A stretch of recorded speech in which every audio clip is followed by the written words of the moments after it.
Alaafin ni Sango.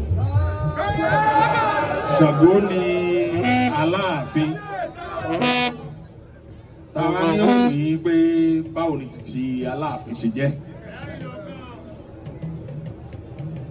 Alaafin Sango nínú gbogbo àwọn Aláàfin tó ti jẹ ní ilẹ̀ Ọ̀yọ́ ní ilẹ̀ Yorùbá ó jẹ́ Aláàfin kẹta tí a bá wò.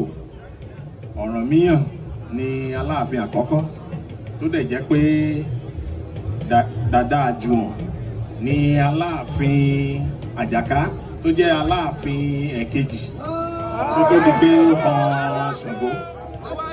Mo wá fẹ́ yan kinní kan fún yín tí orúkọ Kábíyèsí tá ń pè lénìí ó wá láti pípe bá a ṣe máa ń pe Aláàfin Ṣàngó.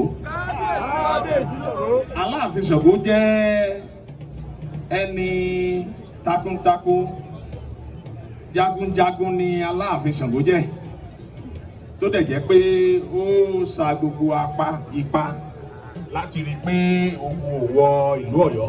Gbogbo ohun tó bá dẹ̀ ti ń sọ náà ní abẹ́gẹ́. Àwọn èèyàn máa ń rò pé fi títí Aláàfin Ṣàngó ó yàtọ̀. Kò sẹ́ni tó ṣe bí o, kò sẹ́ni tó lè bí Kábíyèsí. Kò sí ẹnì kankan ohun tó bá ti wí lábẹ́gẹ́ o.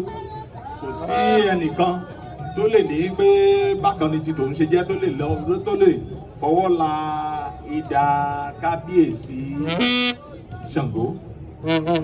Láti ipa pé àwọn èèyàn máa ń sọ Kábíyèsí náà ni a ti mú Kábíyèsí